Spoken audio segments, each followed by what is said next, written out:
Hello everyone, आज है 7 जुलाई और हम आर्टिकल डिस्कस करेंगे द एडिटोरियल। तो आज का पहला आर्टिकल है रिफॉर्मिंग आईपीसी। तो अभी एक 5 मेंबर एक्सपर्ट कमेटी बैठाया गया है यूनियन मिनिस्ट्री होम अफेयर के अंदर में। तो ये कमेटी का मकसद ये है कि आईपीसी क्रिमिनल लॉ को जो है देखा जाएगा कि इसके अंदर क्या चीज़ें ओवरऑल क्या सुधार किया जा सकता है। ठीक है, तो इंडियन पिनल कोड क्या है? Legislation that interact with the governs a citizen relationship with the state. तो आईपीसी अगर आप नहीं जानते तो आप ये जान लें कि आईपीसी एक लेजिस्लेशन है गवर्नमेंट की तरफ से नागरिक के लिए, नागरिक का और स्टेट का, सिटीजन का और स्टेट के बीच में क्या रिश्ता है, ये दोनों के बीच को डिफाइन करता है आईपीसी, इंडियन पिनल कोड। ठीक है, तो why is there a need to reform? तो इसके आईपीसी के अंदर रिफॉर्म की क्या आवश्यकता है? तो आईपीसी इट्स कई सारे रीजन है इसके। IPC and its corollary laws, Indian evidence act and code of criminal procedure were all first enacted in the 19th century. क्योंकि ये आईपीसी पिनल कोड जो है, इंडियन पिनल कोड, ये ब्रिटिशर का लाया हुआ है, 19th सेंचुरी का है, बहुत ही ओल्ड है और अभी जो है हम 21वीं शताब्दी में हैं। तो it is still rooted in the colonial ideas. तो ये एक जो औपनिवेशिक विचारधारा है उसकी विचारधारा को जो है ये रिप्रेजेंट करती है। ठीक है, पहली बात यह है कि 19वीं शताब्दी का है ये, अरे बहुत ही इनका जो प्रोसीजर है उस समय के हिसाब से है, और आज का समय चूँकि पूरी तरीके से ऐसा तो नहीं कह सकते कि पहले की ही तरह है।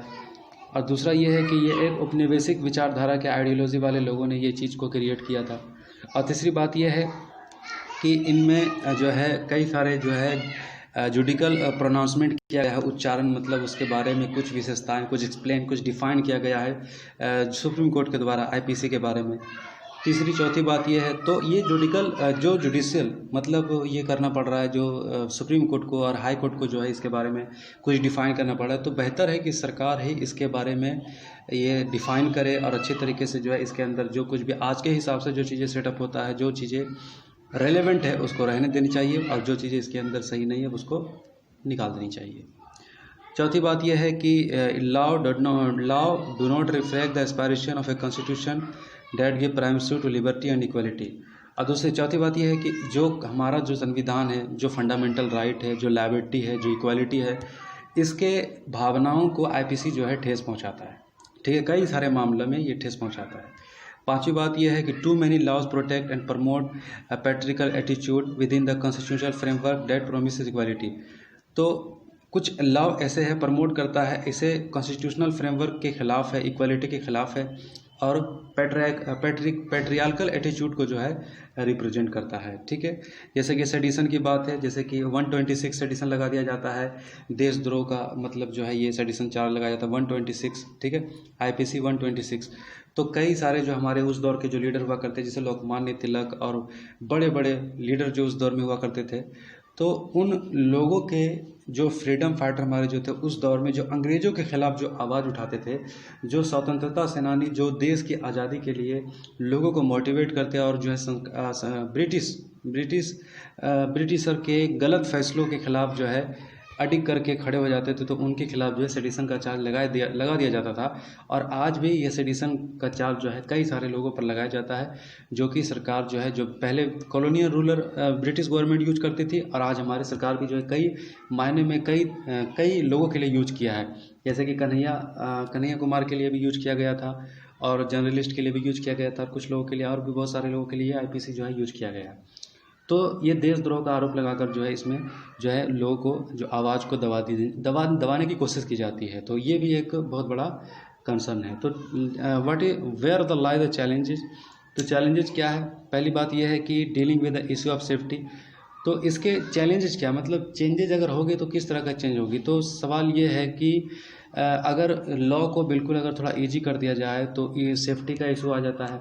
गवर्नमेंट के कई सारे जो है जो लॉ जो कई सारे लोग होते हैं जो है कह ले कि सख्ती और नरमी को पसंद नहीं करते, वो जो है बातों, जैसे कहते हैं ना, लातों को भूत बातों से नहीं मानते, ये जो कहावत है, ये बात कही जा रही है। ठीक है, तो ये किस तरह का प्रोसीड्यूर होगा, आईपीसी पिनल कोड किस तरीके का होगा, तो ये भी एक कंसर्न है। दूसरा चीज़ ये है कि new crime need to be define and address. तो नया जो क्राइम है उसको अलग अलग तरीके से डिफाइन करना, स्पेशली कंसर्निंग टेक्नोलॉजी के दौर में साइबर क्राइम कई तरह से जो है सेक्सुअल ऑफेंसेस जो कह लें कि पोर्नोग्राफिक वीडियोस जो कई सारे जो है बच्चे, कम उम्र के बच्चे जिसको 16-17 साल के बच्चे जिसको ज़्यादा नॉलेज भी नहीं है और किस तरह का से जो किस तरीके से जो है वो भी जो है सोसाइटी को जो है कई सारे तरह से जो है क्राइम एक्टिविटीज़ में संलिप्त पाए जाते हैं। तो कैसे डिफाइन करना है क्राइम को और किसके लिए क्या प्रोसीजर होगा, तो ये एक बात जो है चैलेंजेज होगा आईपीसी को रिफॉर्म की अगर हम बात करें तो।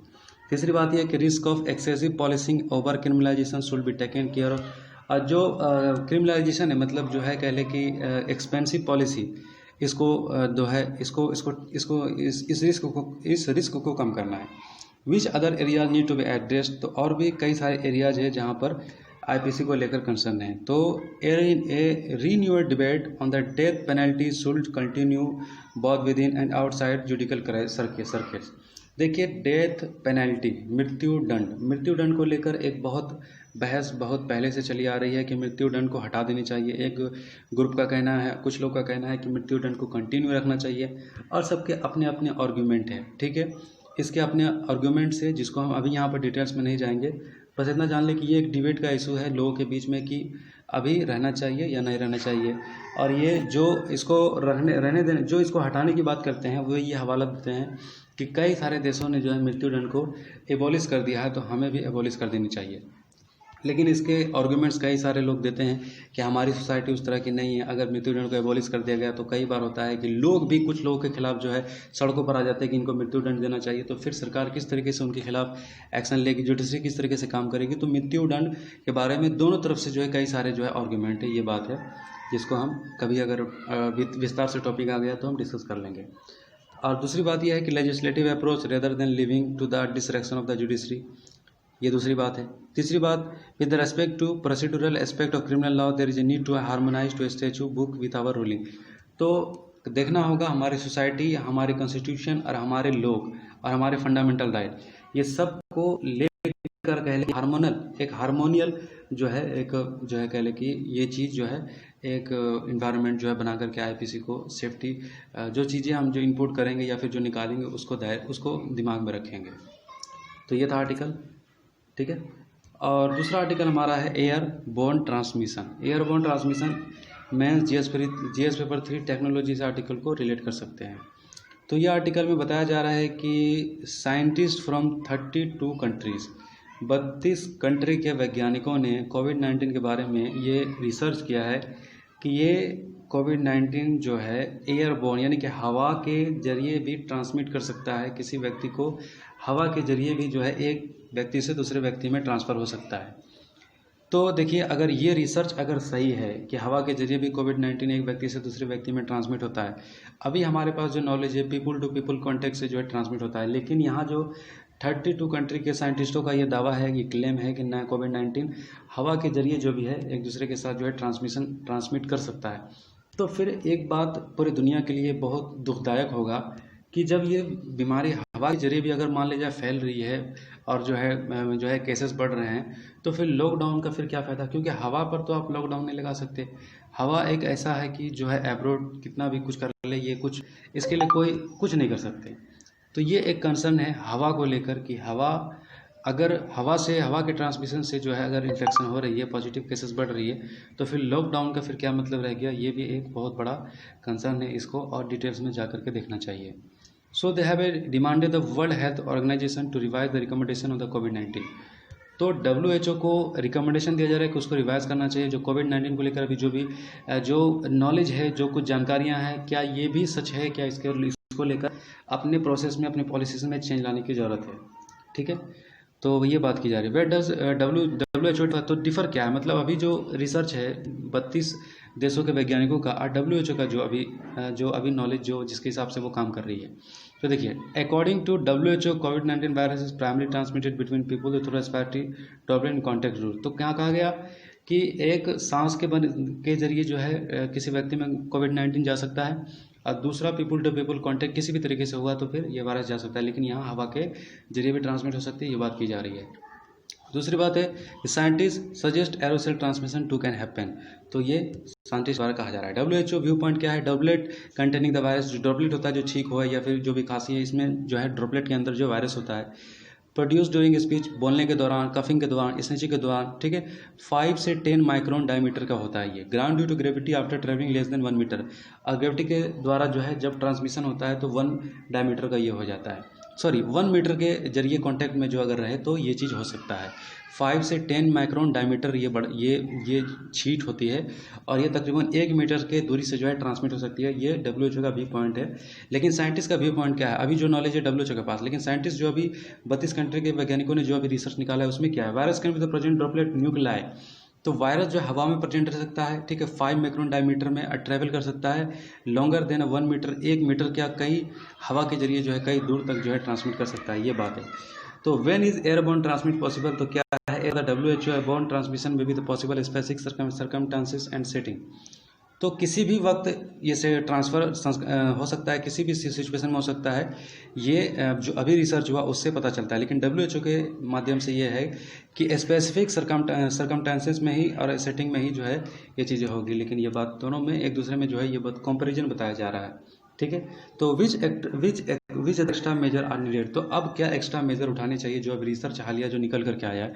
तो इसे देखिए, पहली बात यह है कि मास्क, अगर ऐसी बात है अगर हवा के जरिए ट्रांसमिट करती है तो मास्क एक इम्पॉर्टेंट है जो सभी को यूज करना चाहिए, और वो मास्क यूज करनी चाहिए। मेडिकल ट्रायल जो अच्छे जो मास्क हैं वो क्लिनिकल हॉस्पिटल से जो अच्छे जो मास्क है उसको यूज करना चाहिए, नहीं तो जो लोग जो है बहुत सारे मास्क जो हाथ लगाते हैं गंदा हो जाता है और जो है उसको साफ़ नहीं करते फिर यूज करते रहते हैं, तो फिर ये भी जो है वायरस से तो खतरा दूर की बात है, फिर वो इन्फेक्शन से जो है बीमारी हो जाएगी। ये था दूसरा आर्टिकल। तीसरा आर्टिकल है internet technology, main GS paper की टेक्नोलॉजी से आर्टिकल को रिलेट कर सकते हैं। तो देखिए, according to Ookla, India rank 132 in the world behind Pakistan and Bangladesh, ठीक है। तो कहा जा रहा है कि इंडिया 132वें रैंक पर है, ठीक है, डाउनलोड यानी कि इंटरनेट स्पीड के मामले में। तो बताया जा रहा है कि स्पीड का है 9.8 मेगाबिट्स पर सेकेंड है, ठीक है, for mobile data, and 71 in the world with the average broadband speed of 32.4 Mbps। तो भारत की इंटरनेट स्पीड बताई जा रही है कि 9.8 मेगाबिट है पर सेकेंड, जबकि ऑल ओवर द वर्ल्ड जो बात की जा रही है ऑल ओवर द वर्ल्ड नहीं, 71 वर्ल्ड कंट्री में बात की जा रही है कि 32.4 MB पर सेकेंड है। तो ये काफ़ी हमारी स्पीड कम है, ये बात है। South Korea has the fastest average mobile data speed, south Korea का सबसे ज़्यादा फास्टेस्ट स्पीड मोबाइल डाटा है जो कि 88 MB पर सेकेंड है, ठीक है, 88 MB पर सेकेंड है। तो द 10G सर्विस, 10 GB क्या होता है ना, GB से मुराद जनरेशन होता है, ठीक है, GB से generation. The future path of broadband is being called 10G, मतलब जो आगे का फ्यूचर है 10G को लेकर यहाँ बात की जा रही है कि 10G क्या होगा, 10G 10 to 50 times faster than the most service. जो अभी हम सर्विस इंटरनेट का जो यूज कर रहे हैं ये 10 GB उससे 10 से 50 गुना फास्टर होगा, ये बताई जा रही है। तो its backbone will be the multiple fibre optic, तो optic wire technology using some innovation that will enable a single fibre handle signal moving in both direction. तो ठीक है, ये एक बैकबोन होगा जो इंटरनेट का इंफ्रास्ट्रक्चर है उसके लिए, कि इसके लिए और ज़्यादा मतलब दुरुस्त करने की ज़रूरत होगी और बिल्कुल इसको इनोवेट करना पड़ेगा, चीज़ों को और सुधार करना पड़ेगा। 10G promises seamless hand off the wifi technology so that people can move freely around cities without any quality deterioration, ये बात की जा रही है। तो 5G को लेकर अभी जो 5G मतलब जनरेशन, जी मतलब स्टैंड ऑफ जनरेशन, तो future mobile data is 5G। अभी क्या है 5G लेकर जो है ट्रायल चल रहा है, मतलब हमारे देश में भी तो 5G नहीं आया है, लेकिन चाइना का हुआवे 5G तैयार है, अमेरिका का भी 5G तैयार है, लेकिन अब देखते हैं कि हमारे देश में कौन सा 5G जो है आता है। उम्मीद है अमेरिका का ही 5G हमारे देश में जो है आने वाला है, हो सकता है कई सारे राज्यों में ऑलरेडी चलता हो, इसके बारे में मुझे जानकारी नहीं है। तो 5G signal run over the radio frequencies requiring new network architecture. तो ठीक है, एक नया स्पीड, अगर एक नया इंटरनेट स्पीड अगर हम चाहते हैं तो हमारा नेटवर्क जो है अच्छा होना चाहिए, उसको जो है उसको ठीक करना होगा। इक्विपमेंट, सेल टावर, ये सब चीज़ें जो है मैनेजमेंट, जो भी इंफ्रास्ट्रक्चर, जो भी इससे संबंधित जितने भी इंफ्रास्ट्रक्चर है सब ठीक ठाक होना चाहिए, ठीक है।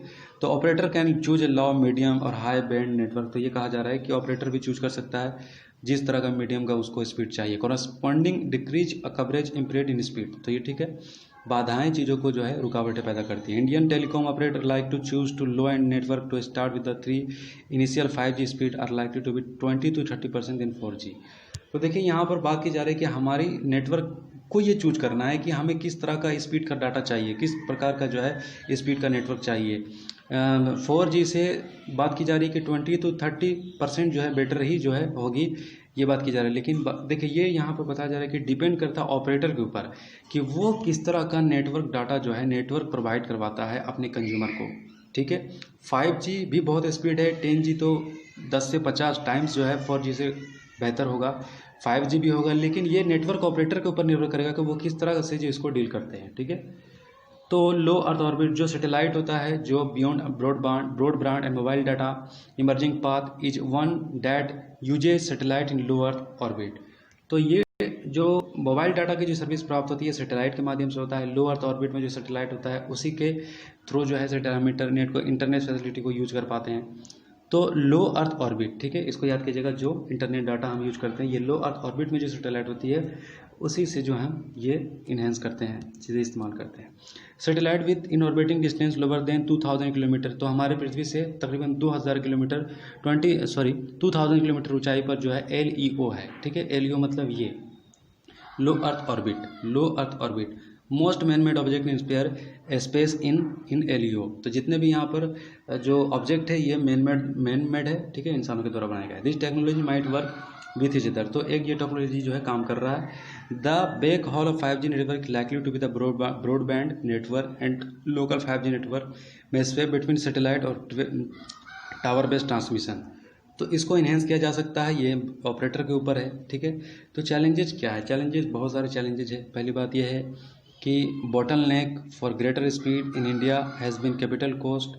तो हो सकता है कि अगर हाई स्पीड डाटा अगर हमको चाहिए तो हमारा कॉस्ट बढ़ सकता है। For mobile data limitation of the last mile copper wire for broadband speed, तो हमारा लास्ट माइल कॉपर वायर जो होगा, जो इंटरनेट वायर है, इसको बहुत ज़्यादा इंफ्रास्ट्रक्चर को ठीक करना होगा, ये पहला चैलेंज है। दूसरा, अगर हम फास्टेस्ट स्पीड डाटा चाहते हैं तो ये बात ऑपरेटर के ऊपर लागू होती है, ठीक है। Homes need to be the rewired with fiber optics wires. Till then, broadband speed are likely to be the limited to about 50 से 60 MB/s यूज कर सकते हैं अगर हम ये इंफ्रास्ट्रक्चर को सही कर ले तो। Cable based system to provide higher speed, ठीक है, ये बताया जा रहा है, but external wiring make them vulnerable. तो ये कहा जा रहा है केबल बेस्ड सिस्टम जो है हायर स्पीड प्रोवाइड कर सकता है, लेकिन एक्सटर्नल वायरिंग जो है ये काफ़ी वनरेबल है। इससे काफ़ी जो है कह लें कि कभी भी वेदर ख़राब होने से या फिर कोई जो है आपदा से ये चीज़ें जो है बिगड़ सकती है। अगर दूसरे कंट्री की बात करें तो 1000 MB/s 1 Gbps, तो ब्रॉडबैंड सर्विस ऑलरेडी SATP, मतलब कई सारे देश में, मतलब कह लें कि हम अंदाज़ा नहीं लगा सकते हैं कि कितना फास्ट इंटरनेट वो लोग इंजॉय कर रहे हैं, जबकि हमारे यहाँ इंफ्रास्ट्रक्चर जो ऑपरेटर जो है उस तरीके से नहीं करके रखे हुए। हमारे देश में उस तरह का डाटा फैसिलिटी हम लोग इस्तेमाल नहीं कर पा रहे अभी भी।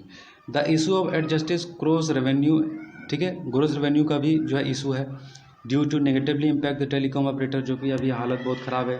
बैंक बैलेंस ऑफ शीट है, नुकसान में है कंपटीशन की वजह से, जो है टेलीकॉम ऑपरेटर जितने भी है, वोडा तो कह ले काफ़ी नुकसान में है, आइडिया भी देख ले, सिर्फ जियो और एयरटेल जो है ये दोनों के बीच में जो है कह ले कि अच्छा कंपटीशन भी ना कहें तो, क्योंकि 50 करोड़ से ज़्यादा तो जियो का ही जो है कस्टमर है।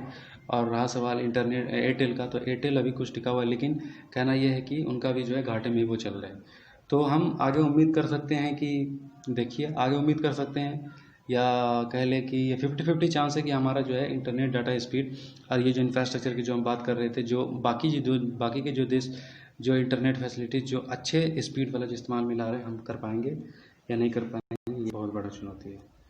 तीसरा आर्टिकल है drug production. Main GS paper 3 security से आर्टिकल रिलेट कर सकते हैं। In the last 5 years about 84% of the global opium production came from Afghanistan.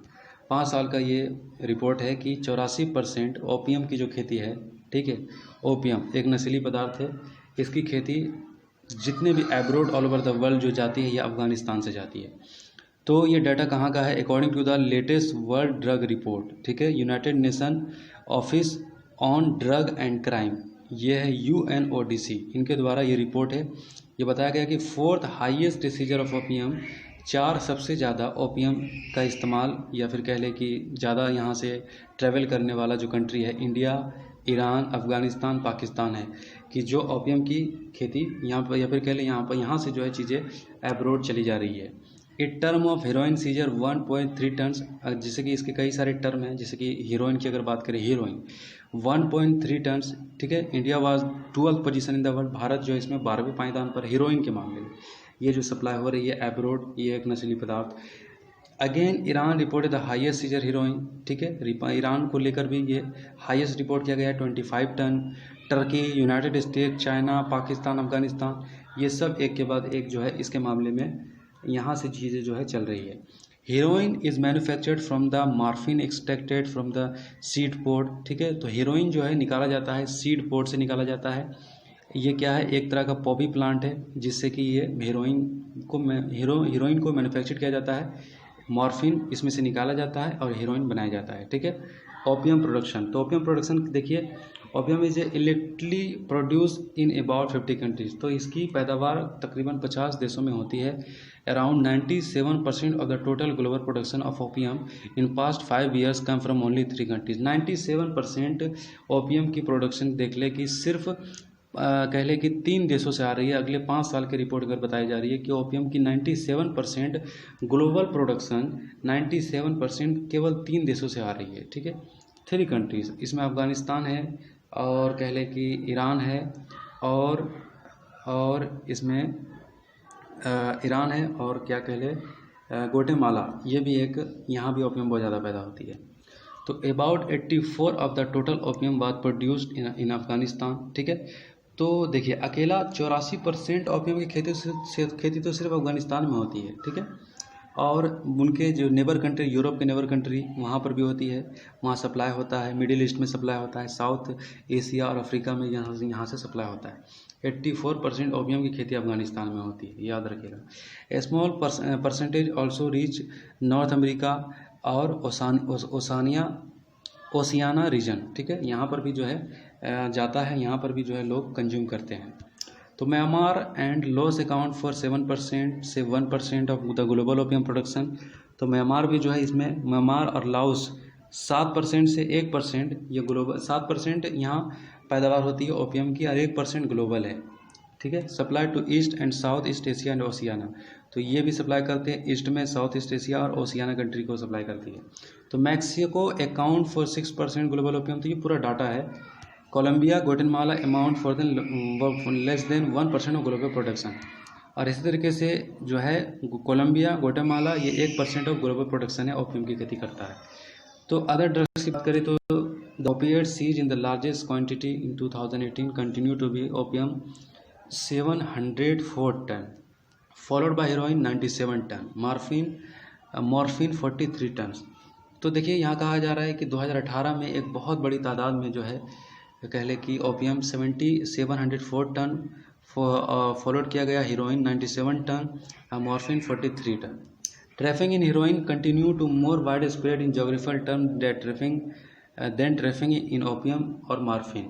Quantities of seized opiates remained concentrated in Asia, notably in south west Asia 70%, ठीक है। तो ज़्यादा से ज़्यादा ये व्यापार जो 84% ओपियम की खेती अफगानिस्तान में हो रही है, लेकिन इसका ज़्यादा जो व्यापार जो हो रहा है ये एशिया में ही ज़्यादा हो रही है, ठीक है। एशिया एंड यूरोप, ये सबसे बड़ा ये कह ले कि ओपियम कंज्यूम करने वाला जो है कंटिनेंट बन गया है, ठीक है। ये कहा जा रहा है 22% ऑफ द ग्लोबल टोटल इन 2018, ये एशिया की बात की जा रही है। अब इसको पढ़ लीजिए, तो ये था। और हमारा 5वां आर्टिकल है Indo Pacific reason. Indo Pacific reason ये है कि मैं जिस पेपर टू इंटरनेशनल रिलेशन से आर्टिकल को रिलेट कर सकते हैं। तो इंडिया का विजन क्या है, एक एट द संग्रीला डायलॉग, सिंगापुर 2008 में जो संग्रीला डायलॉग हुआ, पीएम हमारे वहाँ प्रेजेंट हुए, और इंडो पैसिफिक विज़न उन्होंने क्या दिया। इंडो पैसिफिक भारत का देखिए क्या है, एक इंडो पैसिफिक जब ये टर्म जब इस्तेमाल किया जाता है तो कह लें कि आप इसको मैप में देखिएगा, हिंद ओशियन से लेकर के, इंडियन ओशियन से लेकर के पैसिफिक ओशियन तक को जो है भारत के भारत के टर्म में जो है इस्तेमाल किया जाता है। तो इंडियाज़ विज़न क्या है, इंडो पैसिफिक रीजन टर्म से इंडिया का विज़न क्या है। तो देखिए भारत जो है हिस्टोरिकली इस टर्म से एसोसिएटेड है, इंक्लूसिवनेस या ओपननेस चाहता है कि ओपननेस हो यहाँ पर, आज एशियान सेंट्रलिटी यूनिटी हो, lie in the heart of the new Indo Pacific. तो ये भारत का एम है, ये चीज़ होना चाहिए। India does not see the Indo Pacific region as a strategy or as a club of limited member. तो भारत चाहता है कि यहाँ पर स्ट्रेटजी शांति हो और चीज़ें अच्छे से चले, ठीक है, ये बात है। चाइना का रोल क्या है, China is not a littoral से state in the Indian Ocean. China जो है एक कह लें कि चाइना का कोई भरोसा नहीं है। Historically Chinese naval activities was limited to the East China Sea, Bohai Sea, Yellow Sea, South China Sea. तो ऐतिहासिक तौर पर देखा जा रहा है, यहाँ पर पिछला अगर इतिहास देखा जाए तो चाइना की एक्टिविटी इंडो पैसिफिक रीजन में बहुत ज़्यादा बढ़ चुकी है और चाइना जो है काफ़ी इंटरनेशनल लॉ को जो है वायलेट कर रहा है। तो कई सारे जगहों पर जो है चाइना का प्रेजेंस है, जैसे कि Bohai Sea, Yellow Sea, South China सी, ठीक है, ईस्ट चाइना सी, यहाँ पर चाइनीज़ नेवल का प्रेजेंस है। तो China trade specially beyond the Malacca strait. तो चाइना का जितना भी मेरी टाइम जो ट्रेड होता है ये मलक्का स्ट्रेट के द्वारा होता है। मलक्का स्ट्रेट आप मैप पर खोजेगा कहाँ पर है, तो मलक्का स्ट्रेट होकर के होता है। वाज मेनली कैरिड ऑन अरब, ये अरब के रास्ते से ज़्यादा है। इंडियन एंड पर्शियन ट्रेडर, ठीक है, ये भारतीय और पर्शियन ट्रेडर के लिए बात की जा रही है कि मलक्का के रास्ते से जो है अरब को होते हुए अरब स्टेट और इंडियन पर्शियन ट्रेडर के लिए जो मलक्का स्टेट का ही जो है चाइनीज ज़्यादा मेरी टाइम यूज करता है। Being the second largest economy of the world, largest trading nation. तो जैसा कि दुनिया का सेकेंड लार्जेस्ट इकोनॉमी है चाइना और सेकेंड और लार्जेस्ट ट्रेडिंग नेशन है, ठीक है। Sea lanes of the communication in the Indian Ocean are the vital to the China economy और सिक्योरिटी। तो चाइना जो है काफ़ी एक्टिविटी सी लैंड में कर रहा है, एक्टिविटी इकोनॉमी एक्टिविटी और सिक्योरिटी के कंसर्न बाकी देशों के लिए हो जाती है। जब चाइना जो है एक्टिविटी जब इस तरह का करता है तो चाइना अब दूसरे के टेरिटरी में जो है चीज़ें जो है लेकर के चलता है, तो ये बाकी देशों के लिए एक बहुत बड़ा चुनौती है, कंसर्न है।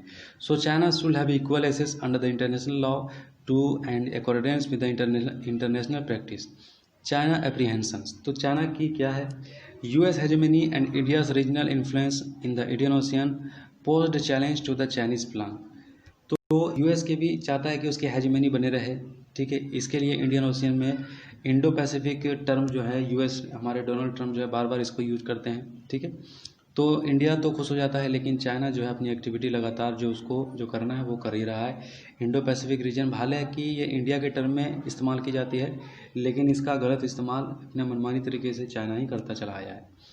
तो देखिए कई सारे यहाँ पर कंसर्न है। चाइना स्ट्रेटेजी क्या, चाइना का स्ट्रेटेजी है कि वो मैरी टाइम सिल्क रूट बनाना चाहता है। जो सिल्क रूट पहले जो चाइना के कंट्रोल में हुआ करता था, अब वो वैसा ही सिल्क रूट जो है maritime Indo Pacific region में बनाना चाहता है। ये चाइना का स्ट्रेटजी है, ठीक है, ये बात है। तो इसके लिए केयरफुली कई सारे देख लें कि कई सारे स्ट्रेटेजिक पॉइंट पर चाइना की पकड़ है, चाइना की मिलिट्री की प्रेजेंस है, जैसे कि डिजिबूटी island, Gwadar, Hambantota, सितावे, Seychelles.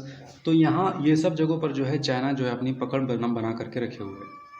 Indo Pacific term इस्तेमाल तो कर रहे हैं इंडिया के लिए, लेकिन चाइना पूरी तरीके से कह ले कि इंडो पैसिफिक रीजन में हर जगह पर बैठा हुआ है। Djibouti, Gwadar, Hambantota, Sittwe, sisal, ये हर जगह पर चाइनीज़ मिलिट्री की और पोर्ट यहाँ पर है और इसकी प्रेजेंस है। हालांकि वो कहता है कि यहाँ पर पोर्ट्स है और ये कोई जो है कोई मिलिट्री बेस नहीं है, लेकिन दुनिया जानती है ये चाइना की मिलिट्री बेस बनती चली जा रही है। तो ये एक बात है। तो conducting activities low key manner to reduce the military colour. तो इसको मिलिट्री कर वो दे रहा है, लेकिन बाकी देशों के सामने जाहिर नहीं करता है। Not unwearying India and America bye cooperating at first, slowly penetrating into the Indian Ocean, being with detailed maritime survey, ocean mapping, HADR, port। तो मतलब कहा जा रहा है कि ये ओशियन में, इंडियन ओशियन में कई तरह के एक्टिविटीज़ करके, जैसे सर्वे हो गया, मैपिंग करता है और रिसर्च के नाम पर। और ये असल क्या ना कि दूसरे देशों के डाटा को इकट्ठा करने के लिए, चीज़ों को अपने स्ट्रेटेजिकली पॉइंट से यूज करने के लिए और चीज़ों को जो एक्सप्लोर कर रहा है चाइना खास तौर से। और ये कहा जाता है कि वो कहते हैं कि हम जो रिसर्च कर रहे हैं इससे बाकी दुनिया को फ़ायदा होगा, लेकिन इसकी सच्चाई कुछ और होती है। तो चाइना का थ्रेट है बहुत ज़्यादा। Dual use port likely to support the future projection of military power. तो इम्कान है कि जो चाइना जहाँ पर यह पकड़ बना कर रखा हुआ, जैसे कि जिबूटी, ग्वादर, हम्बनटोटा, सितवे, सीशल्स, तो आगे चल करके इसको मिलिट्री का रंग दे सकता है, इसको मिलिट्री बेस के रूप में जो है चाइना इस्तेमाल कर सकता है। ये बाकी देशों के लिए काफ़ी बड़ी कंसर्न है। China sporting effort dominate the Indian ocean, और हमेशा लगातार चाइना अपना एफर्ट पुट कर रहा है इंडियन ओशियन पर डोमिनेट करने के लिए, आगे बढ़ने के लिए, और बाकी देशों इंटरनेशनल लॉ को सप्रेस कर रहा है, बाकी देशों को जो है नज़रअंदाज कर रहा है। China still think in term balance of power while speaking about the community with share future Mankind. China should reconsider its position and view the Indo-Pacific ideas instrument advancing common interest and not make it source on conflict or tension। तो ये था article live minute का। तो I hope ये पूरा article आपको समझ में आया होगा। अगर आपको ज़रा भी कहीं पर प्रॉब्लम है तो फिर से लेक्चर को सुन लीजिए और स्क्रीनशॉट ले लीजिए और इसका नोट्स बनाइए और दूसरों से शेयर कीजिए। Thank you.